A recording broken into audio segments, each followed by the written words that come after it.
उस समय एक सैनिक एक हैंड ग्रेनेड की जांच कर रहा था। तभी अचानक उसका फ्यूज जल उठा, लेकिन वह भागा नहीं। उसने तुरंत ग्रेनेड को उठाकर अपनी छाती और पेट से कसकर दबा लिया। वह जोर से चिल्लाया, सब लोग दूर हट जाओ। फिर भी वह ग्रेनेड को पकड़े हुए दरवाजे की ओर दौड़ा। उसका इरादा ग्रेनेड को इमारत के बाहर फेंकने का था, लेकिन जैसे ही वह दरवाजे तक पहुंचा, उसने देखा कि बाहर भी कई सैनिक खड़े हैं। इसलिए उसने ग्रेनेड को अपने पेट से और भी कसकर दबा लिया। अगले ही पल ग्रेनेड फट गया। विस्फोट की ज्यादातर ताकत उसके शरीर ने सह ली।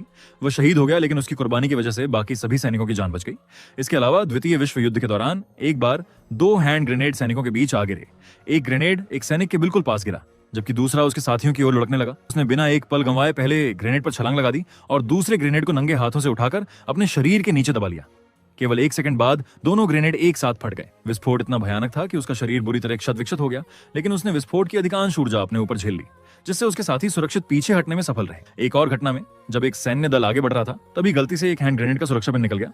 विस्फोट होने में केवल कुछ ही पल बाकी थे और किसी के पास भागने का समय नहीं था। तभी एक सैनिक तुरंत ग्रेनेड पर कूद पड़ा और अपने बैग को ढाल की तरह उसके ऊपर रख दिया।